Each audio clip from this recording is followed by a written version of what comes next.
Here's a holiday riddle for you. What is 70 years old, has 80 words, and lasts for 3 minutes? The opening bars of music to this program should give you a clue. It's White Christmas, of course, among the most popular songs of all time, and in the words of its composer and lyricist, the best song anybody ever writes. Hello, I'm Tom MacArthur, fireside with you as we celebrate 70 years of White Christmas. Fireside with us are Garen Hertel and Stephanie Regalado Hertel, the owners and editors of Nostalgia Magazine, who have labored with me the past few months, researching, interviewing, and gathering the elements of this program, including some sound gems from the Crosby Archive, which are sure to be new to your ears. We are eager to share what we have found with you as we celebrate White Christmas at 70.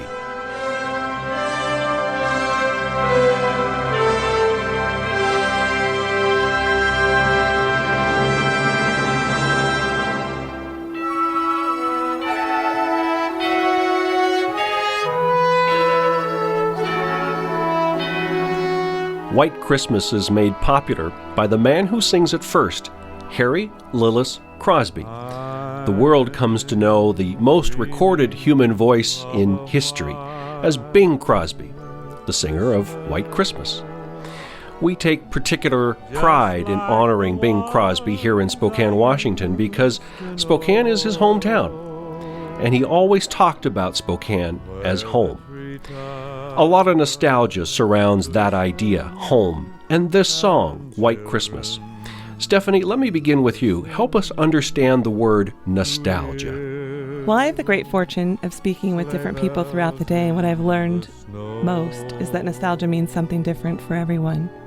But at the core, it really is about honoring the lives and the stories and the times that have come before us. We really enjoy putting the magazine together, and we've learned from a lot of different people that the magazine really is about what they feel is important in life and what they feel is important about their history, and being able to share that and create a dialogue in our community is one of the most meaningful things that we do. So nostalgia is a good word to wrap around White Christmas. I was watching television just last week, and there I saw Bing Crosby singing a duet with Michael Bublé. Do my eyes deceive me?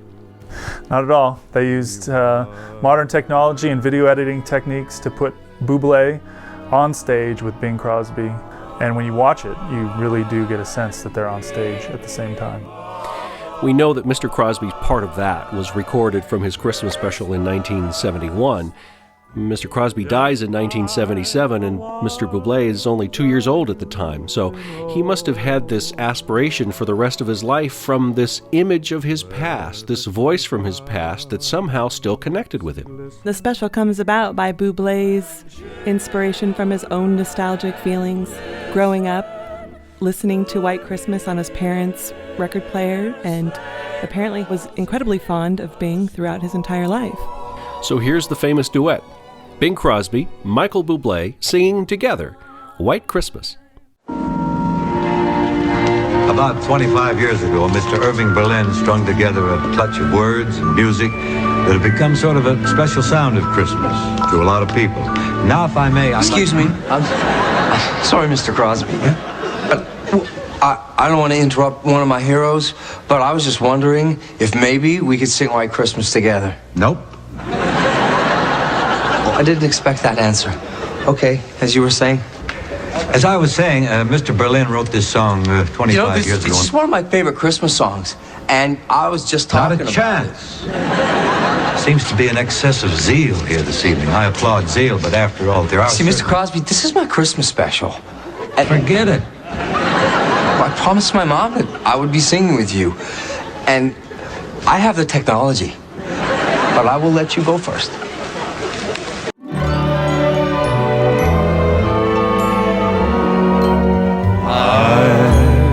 Dreaming of a white Christmas, just like the ones I used to know,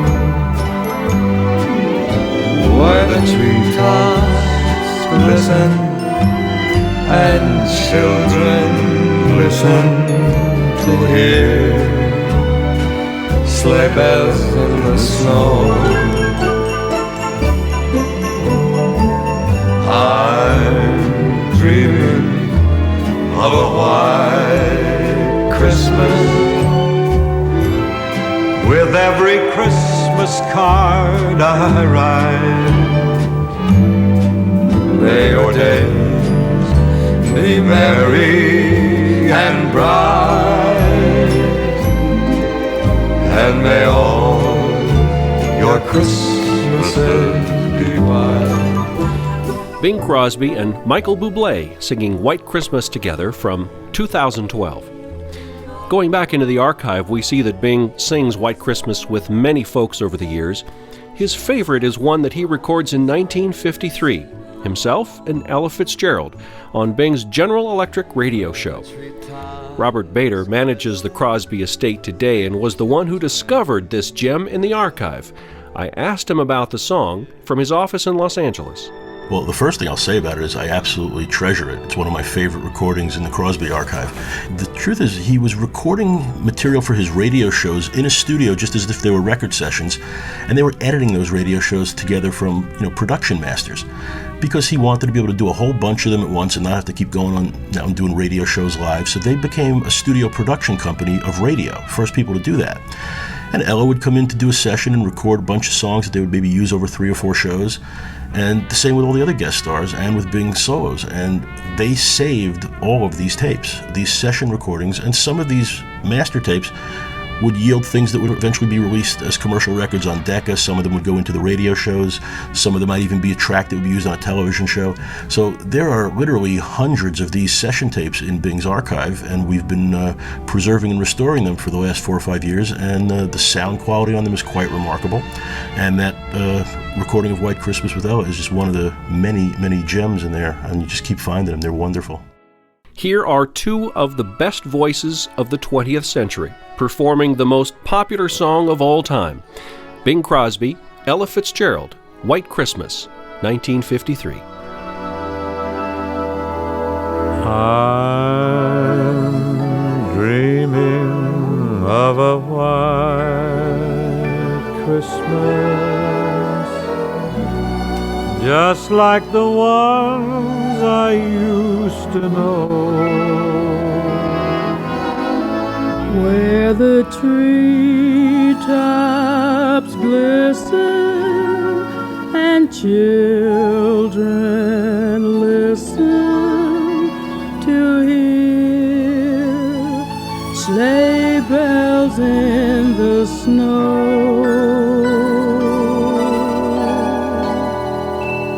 I'm dreaming of a white Christmas, with every Christmas card I write.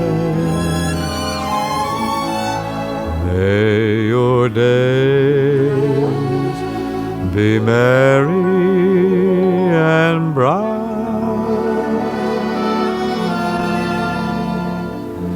and may all your Christmases be white.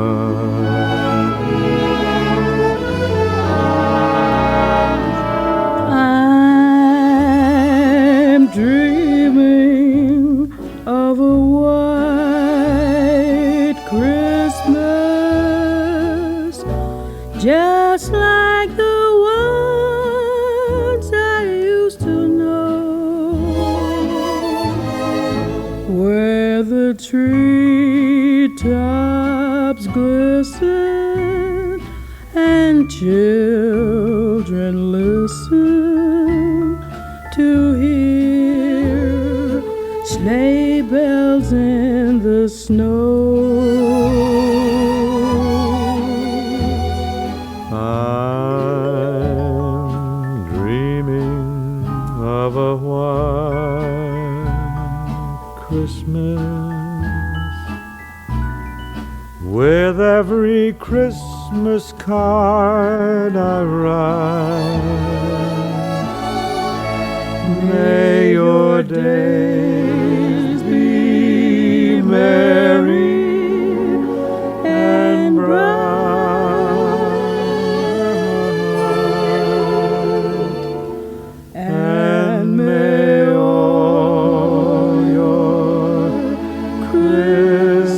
passes me by.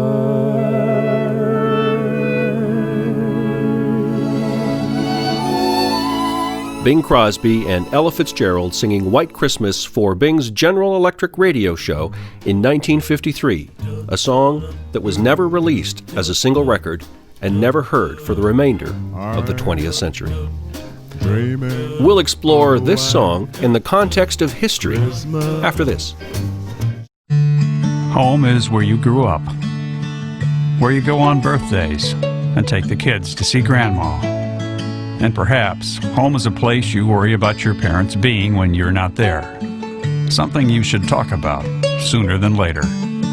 Good Samaritan can help you have that conversation and understand how a senior living community can be a place everyone's happy to call home. Good Samaritan Society, Spokane Valley. Welcome home.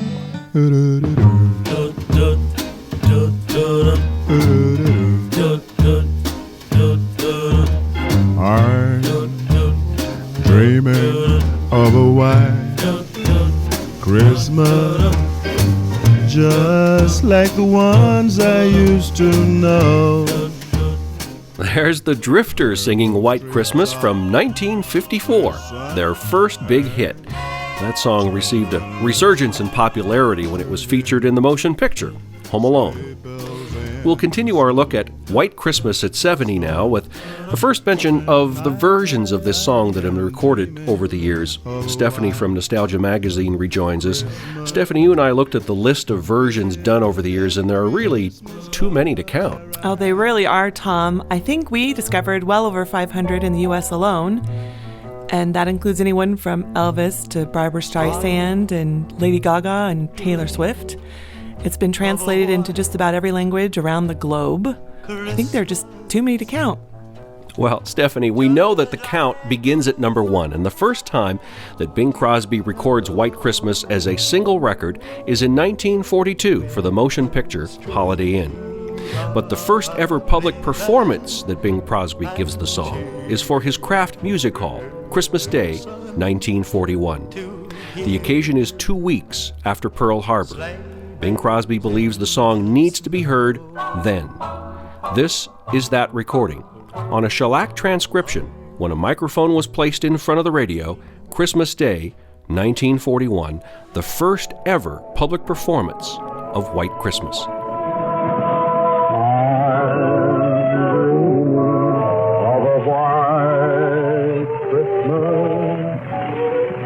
Just like the ones I used to know. Bing sort of hit a moment there, and his decision to bring that song out months before it was planned to be recorded, it was pretty significant, and I think he felt that this was a good song to help people at a really, really rough time, and it's what made him become so associated with both Christmas and the war effort, and he was beloved by the troops overseas, mostly as a result of what he did with that song. And he was the right guy at the right time with the perfect song for that period. That's Robert Bader with the Crosby Archive. He's the one who discovered this audio gem among Bing's things just this year, 71 years after Bing Crosby and White Christmas made history at the beginning of the Second World War.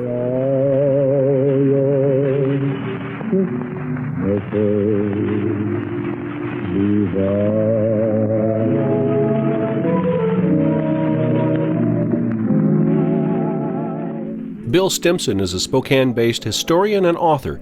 He helps us understand White Christmas in the context of the war. When you say, what are Americans like? Well, that's made up of this pastiche of influences and tones and so forth, and Bing was part of that. He said that the most painful thing he ever did was to go to, when he was touring through Europe and singing to GIs, they always wanted to hear White Christmas, and he said he hated to do it because they would all start crying. You know, he knew what that meant to them.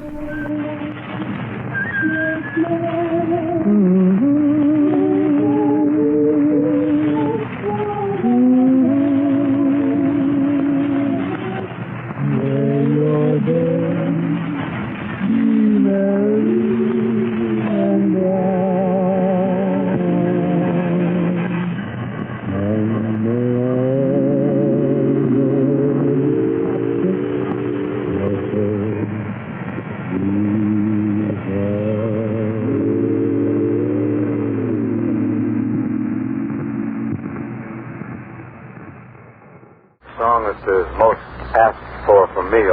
White Christmas. Really got so that I hesitated about doing it because invariably it caused such a welling, nostalgic yearning among the men that it made them sad. Heaven knows I didn't come that far to make them sad. For this reason, several times I tried to slash it and cut it out of the show, but these guys just hollered for it. So why don't you get on that Christmas mailing, friend? Those men who are living just from day to day on the hope of word from home.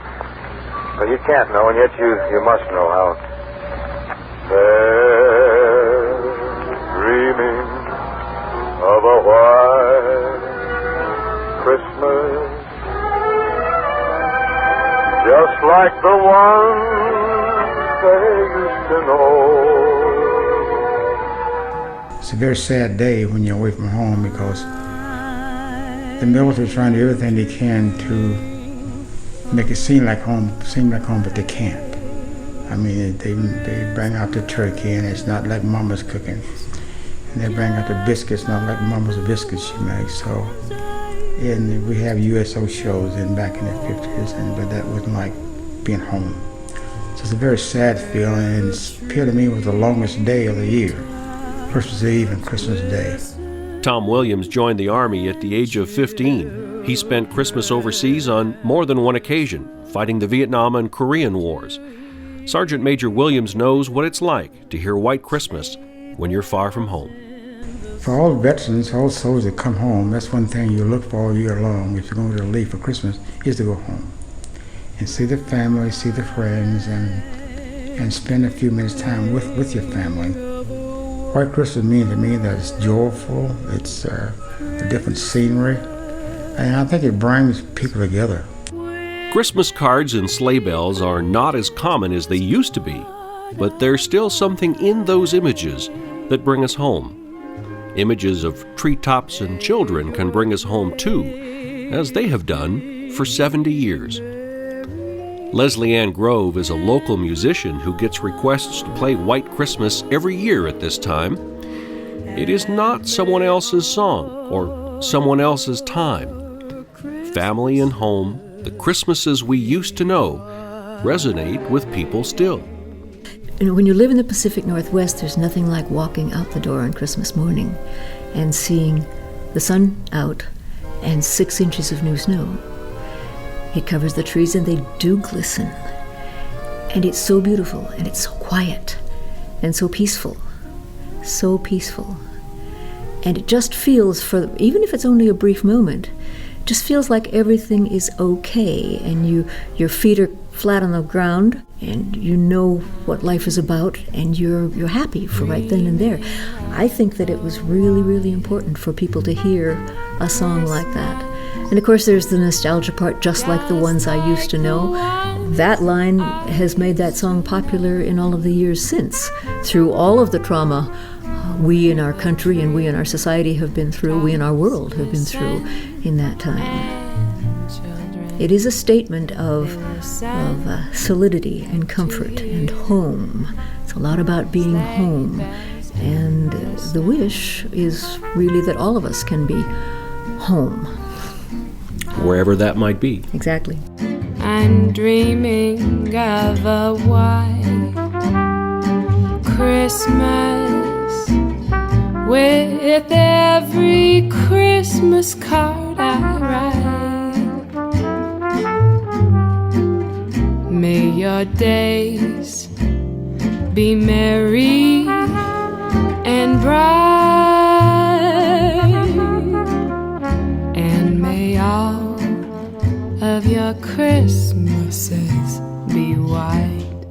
We began this segment of our program talking about the versions of White Christmas that have been recorded over the years. Garen with Nostalgia Magazine rejoins us. Garen, you play in a local band called Hot Club of Spokane, and you recorded a version of White Christmas just today. We did, Tom. We're honored to have it played on the show today. And when we gathered today at the Cannon Hill Studios, there was a snow falling outside and put everyone in a great mood for Christmas. And the tune didn't come together in 18 minutes like it did for Bing back in 1942, but a couple hours of good work, and here it is for everyone to enjoy. I'm dreaming of a white Christmas. With every Christmas card I write, may your days be merry and bright, and may all your Christmases be white.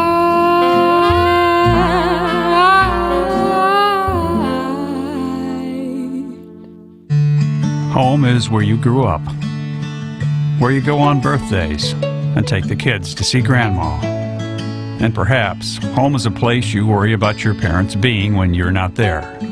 Something you should talk about sooner than later.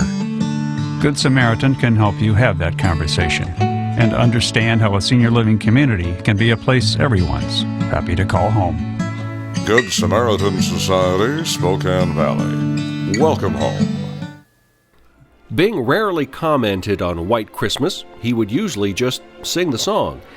But here's a rare clip recorded for the Salvation Army in 1966 that shows Bing, too, knew the song was something more. Well, I suppose quite a few people really do dream of a white Christmas, but you know, the song really has a little more to say than just a dream of snowfall on Christmas Eve. I think it's really an attempt to express a feeling about the whole quality of Christmas, about the joy and happiness and expectant anticipation of children, about the warmth and the security of a family where people like each other, and about giving, not just things, but a little bit of ourselves. This is the dream of a white Christmas. A dream of love for mankind anywhere that gives to each person a sense of worth and dignity and importance just because he's human. It's a beautiful dream, and with it, every day can be Christmas. For the past 100 years, the Salvation Army has been living that dream in tiny villages and great cities, in massive institutions and modest rooms all around the world. For them, the Christmas dream is a way of life, not just around December 25th, but all year long. They don't look at the color of someone's skin, they look at the depth of his need. They're not interested in how much someone knows, they're concerned about how he feels. They don't question someone's religious affiliation, they just want to demonstrate the remarkable potential of the Christian ethic in action. They're committed to an idea, a very simple idea, articulated nearly 2,000 years ago, but still the most important principle ever advanced for humanity, that we should love one another. For myself, may your days be merry and bright, and may all your Christmases be white. Here it is, the best-selling Christmas single of all time, recorded in just 18 minutes on Friday, May 29th, 1942. John Scott Trotter and his orchestra, the Ken Darby Singers, and Bing Crosby bring life to the words and music of Irving Berlin in the classic, White Christmas.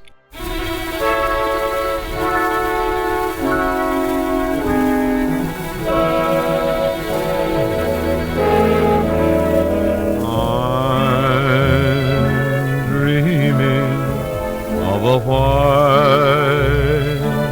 Christmas, just like the ones I used to know, where the treetops glisten and children listen to hear sleigh bells in the snow. I'm dreaming of a white Christmas, with every Christmas card I write. May your days be merry and bright, and may all your Christmases be white. I'm dreaming of a white Christmas,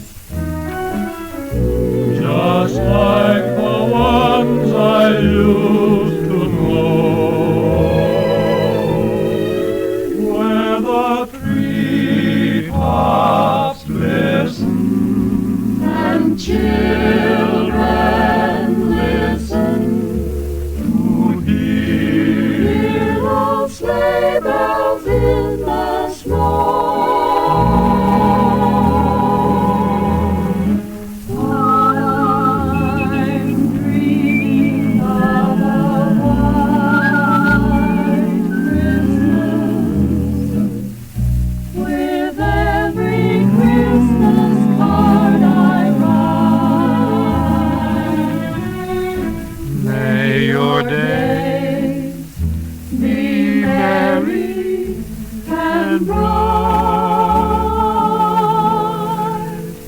And may all your Christmases be white.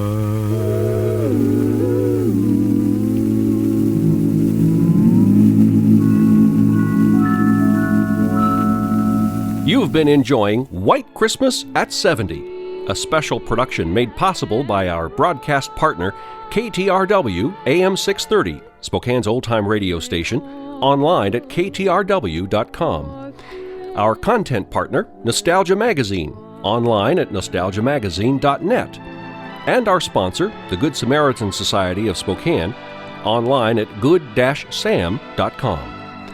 Half Round Productions, LLC produced this program and is solely responsible for its content.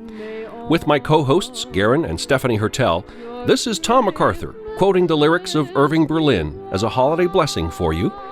May your days be merry and bright, and may all your Christmases be white. So long for now, and thanks for listening.